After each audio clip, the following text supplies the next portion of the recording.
The internet has exploded with claims that King Charles has been found guilty for the death of Princess Diana. Shocking videos, viral posts, and emotional outbursts are flooding social media. But what's the truth behind these dramatic accusations? From conspiracy theories to hidden letters and official investigations, this story has everything: power, betrayal, and heartbreak. As outrage builds and public trust crumbles, one thing is certain: the world is no longer staying silent. The explosive claim, King Charles guilty, what people are saying. The internet has erupted with one of the most shocking claims in royal history, that King Charles was found guilty in connection to Princess Diana's tragic death. It's a phrase spreading like wildfire across social media. Secret trial, royal prosecution, Charles finally exposed. The idea that behind closed doors, justice was served and the crown is hiding it. But here's the truth.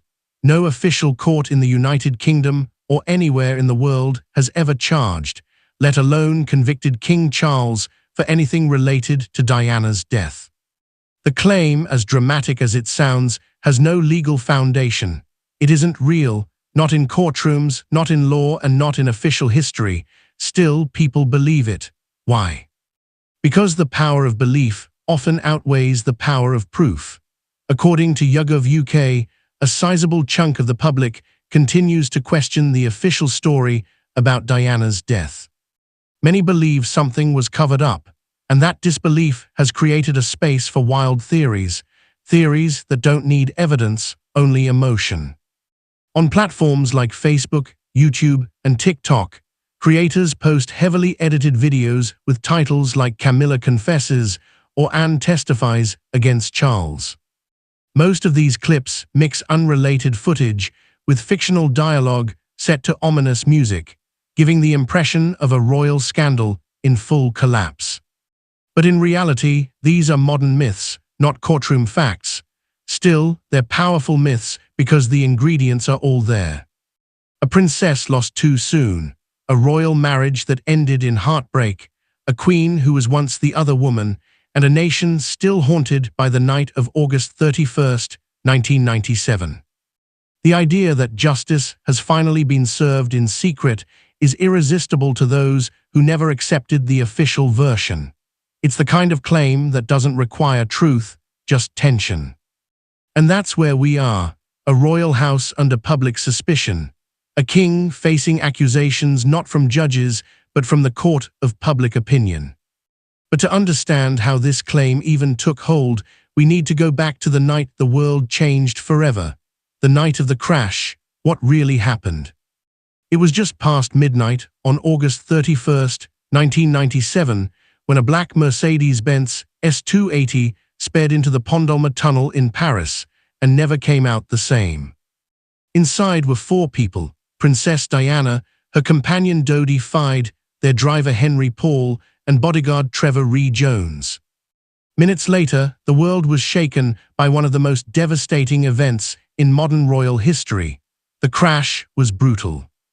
The car, traveling at an estimated 65 mph, slammed into the 13th pillar of the tunnel. Diana, only 36 years old, was severely injured. Though first responders arrived within minutes, she was pronounced dead at 4:00 a.m. in a Paris hospital. Dodie and Henri Paul were declared dead at the scene. Only Ree Jones survived barely. The official French investigation began immediately and was conclusive. The primary causes were identified as driver intoxication, high speed, and the intense chase by paparazzi on motorcycles. Henri Paul had been drinking and was under the influence of prescription drugs, making his ability to safely drive impossible. The paparazzi, meanwhile, were relentless, some even snapping photos as Diana lay dying. This moment, chaotic, tragic, and very real, became the foundation for every theory that followed. Why was the car speeding? Why wasn't there a police escort? Why was Diana not wearing a seatbelt that night? The facts, confirmed by autopsy, witness statements, and traffic analysis, were clear. But clarity didn't stop suspicion, because what began as a traffic incident quickly became something bigger. a moment that felt too sudden, too painful, and too unresolved. The public grief turned into public doubt, and where doubt grows, so do conspiracy theories. In the official record, this night was a perfect storm of bad decisions, risky behavior, and tragic consequence.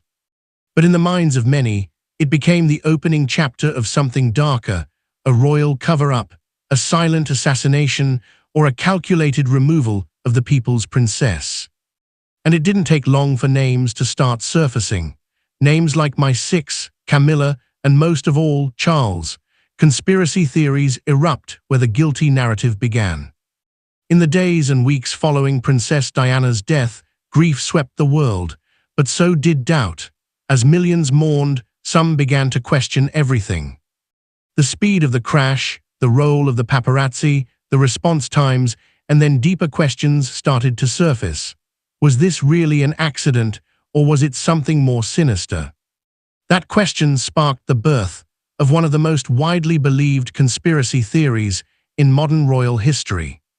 The idea that Diana's death was planned, and at the center of it all was the royal family. One of the most vocal believers was Mohammed al-Fayed, the father of Dodie Fyed. From the very beginning, he insisted his son and Diana were murdered. His accusations were explosive. He claimed MI6 under orders from the royal household orchestrated the crash. And more specifically, he pointed fingers at Prince Philip and Prince Charles, alleging they couldn't allow Diana to marry into a Muslim family. As wild as these claims seemed, they spread quickly. Why? Because they fit a compelling emotional narrative. Diana, the outcast royal, silenced just as she was finding happiness again. Fueling this fire was the existence of a 1995 memo reportedly written by Diana herself, where she allegedly predicted her own death in a car crash. The memo, discussed by tabloids and conspiracy theorists alike, described Diana's fear that someone is planning an accident in my car, brake failure, and serious head injury. The chilling accuracy of that note, written 2 years before her death, only deepened suspicion. At the time, no official investigation had fully addressed these fears. The tabloid press took full advantage, turning rumors into front-page drama. Headlines like "Diana warned of murder plot" and "Royal secrets revealed" grabbed attention and sold millions of copies.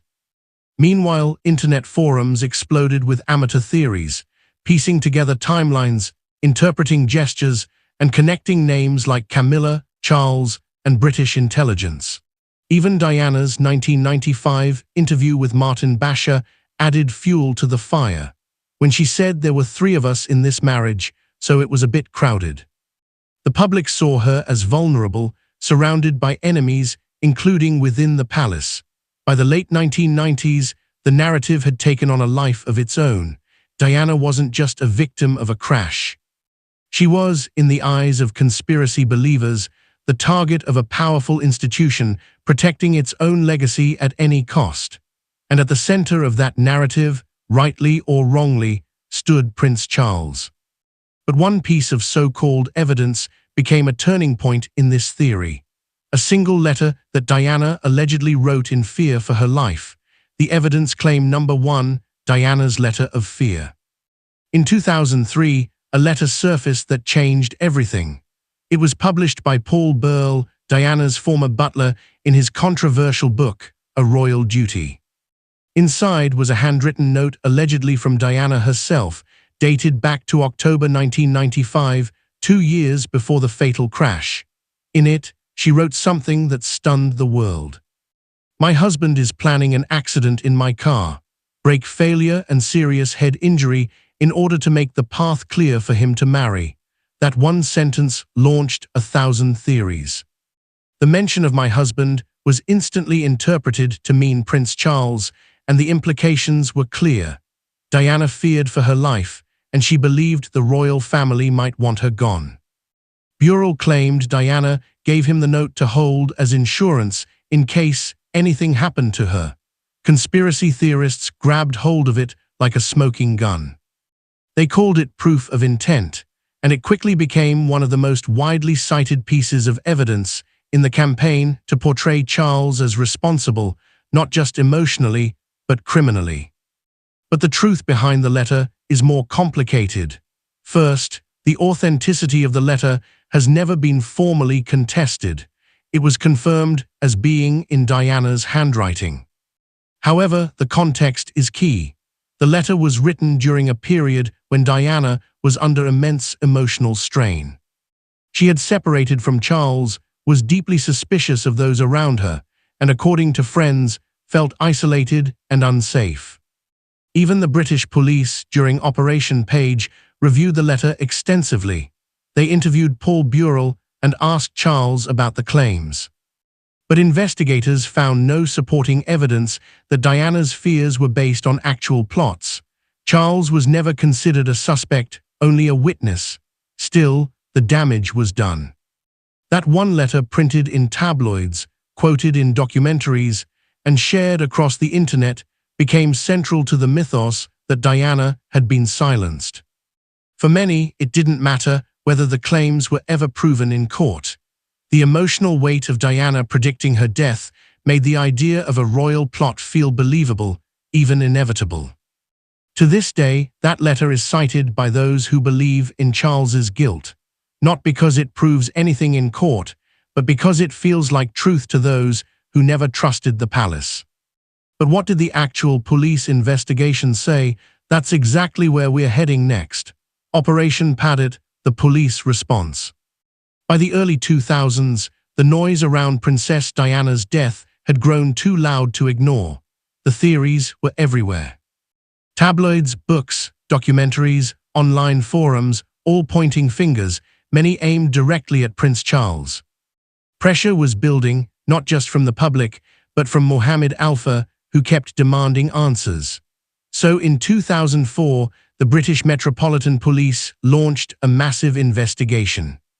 Operation Paddock, led by Lord John Stevens, the operation was tasked with doing something no one had yet done: investigate every major conspiracy theory tied to Diana's death. It took over 3 years, involved more than 100 officers, and reviewed over 175 claims, including ones that accused Charles and MI6 of orchestrating the crash. Every theory was examined. Every witness re-interviewed. Every piece of supposed evidence, including Diana's infamous letter, surveillance footage, vehicle analysis, and medical reports, was scrutinized. Prince Charles himself was questioned during the investigation. Yes, questioned not as a suspect, but as a formal witness. He answered questions related to Diana's 1995 letter and her state of mind during their separation. No evidence ever linked him to any criminal planning, nor was any motive or proof found that would warrant further investigation. The final 832-page report, released in 2006, concluded that Diana's death was a tragic accident. It cited the same causes the French had found years earlier: the reckless speed of the car, Henri Paul's intoxication, and the aggressive pursuit by paparazzi. The report was firm. There was no conspiracy to murder the Princess of Wales. Still, conspiracy believers didn't accept it. Mohammed Alpha outright rejected the findings, calling the investigation a cover-up. But Operation Page had done what it set out to do: exhaust every lead, explore every theory, and deliver a public record. One of the key takeaways: even Diana's handwritten note, while deeply emotional, was not enough to justify any criminal suspicion against Charles or anyone in the royal family. As Lord Stevens said in a press conference, there was no evidence that the royal family or any other institution orchestrated her death. There was only suspicion, and suspicion is not evidence. But even with this official conclusion, one big moment still remained: the public inquest that would finally put the entire case before a jury. The 2008 inquest verdict: what justice actually found. In 2008, more than a decade after Diana's death, the British legal system held a formal inquest to examine the tragedy. This wasn't a private police report or a media documentary. This was public legal scrutiny open to press, jurors, and families. It lasted 6 months, included 250 witnesses, and re-examined the events of August 31, 1997, from every possible angle. The focus was clear.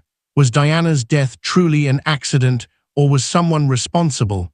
At the end of this long, emotional process, the jury delivered their verdict. Unlawful killing by grossly negligent driving. According to their findings, the crash was caused by the reckless actions of both Henri Paul and the paparazzi who chased the car. The jury confirmed that Paul was drunk, that he drove at high speeds, and that the photographer's aggressive pursuit contributed to the fatal crash. There was no mention of Prince Charles, no mention of MI6, no ruling that involved any royal plot or staged assassination. Importantly, the phrase unlawful killing does not imply murder or conspiracy. It is a legal term used in cases of fatal negligence. It was aimed at behavior, not intent. And it reaffirmed what Operation Page had already found, that while the crash was tragic and preventable, it was not criminally orchestrated by the royal family. After the verdict, something unexpected happened. Mohammed Alford, who had spent over 10 years campaigning to prove Diana and Dodie were murdered, finally gave up his legal fight. Outside the court, he said, "I'm leaving the rest to God. I'm not going to cause any more trouble." That moment marked a shift. For many, it was closure. For others, it didn't change their belief, but it did end the formal pursuit of legal action. Still, the conspiracy theories didn't vanish. They simply moved to new platforms, from newspapers to YouTube, from whispers in cafes to trending hashtags. But legally, the case was closed. The Crown Prosecution Service, the Metropolitan Police, and a jury of ordinary citizens all reached the same conclusion.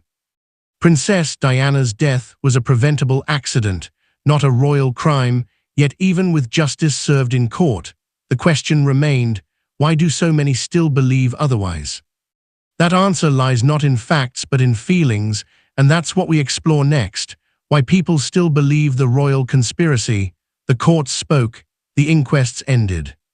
But for many people around the world, Princess Diana's death still doesn't sit right, and belief in a royal conspiracy has only grown louder with time.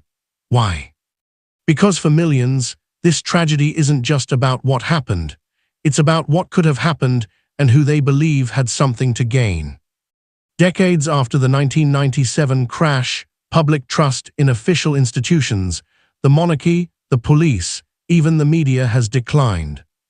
Surveys from YouGov UK over the last 10 years reveal that a significant percentage of British citizens still question the official story. Some believe it was an accident, others a cover-up. At the heart of this skepticism is a powerful emotional undercurrent, the idea that Diana was betrayed by the very system she tried to survive. Her explosive 1995 BBC interview, where she admitted, "I'd like to be a queen of people's hearts," made her a symbol of truth and pain. Someone who didn't fit the mold and who paid the price for it. That narrative, once seated, has been nurtured by pop culture. From movies and documentaries to docudramas like The Crown, audiences have watched reimagined versions of Diana's life that highlight her suffering and isolation. While dramatized, these portrayals shape how people feel, even if they don't reflect hard facts. Then there's the internet. Unlike in the late 90s, today's theories live on social media, where algorithms amplify the most dramatic takes. A video claiming Charles guilty or secret trial revealed spreads faster than any official report ever could. Add ominous music, spliced interviews, and a clickbait title, and suddenly a decade-old theory feels like breaking news. The tabloids, too, continue to fuel speculation. Every new headline, no matter how minor, is twisted into fresh evidence. A royal cough becomes a secret illness. A frown becomes proof of guilt. Sensationalism sells, and Diana's story remains the crown jewel of that emotional economy. One royal historian summed it up perfectly. It's not that people believe in conspiracies because they're gullible. They believe because they feel something was never made right, and when that feeling lingers, it becomes harder to let go. Even as facts emerge, emotion keeps the theory alive. But why does so much of this focus land on King Charles, not MI6, not the driver, not even the paparazzi? The answer lies in something much older than evidence. Emotion, betrayal, and memory, the Charles factor, why his name gets involved. Among all the names linked to Princess Diana's death, none sparks more suspicion than King Charles. Not because of evidence, not because of legal findings, but because of emotion and the painful history that played out in front of the world. Charles and Diana's marriage was more than a personal collapse. It was a global spectacle. By the time they divorced in August 1996, just a year before her death, the public had already taken sides. Most saw Diana as the wronged woman and Charles as the man who broke her spirit. His ongoing relationship with Camilla Parker B.S. became a symbol of betrayal, especially after Diana's haunting words. There were 3 of us in this marriage, so when Diana died suddenly, many didn't just mourn. They pointed fingers not at the driver, not at the press, but at Charles, who became the emotional villain in a story people couldn't forget. Even though no investigation ever found him guilty, the public narrative stuck. And when he married Camilla in 2005, it felt to some like Diana's worst fears had come true. To this day, Charles carries not legal blame, but symbolic guilt in the eyes of millions. The storm online, misinformation versus history. In the digital age, truth doesn't always travel as fast as fiction, and Diana's death proves it. On platforms like YouTube, TikTok, and Facebook, thousands of videos repackage old clips with new claims. Headlines scream, Charles exposed, secret files revealed, or royal trial leaked.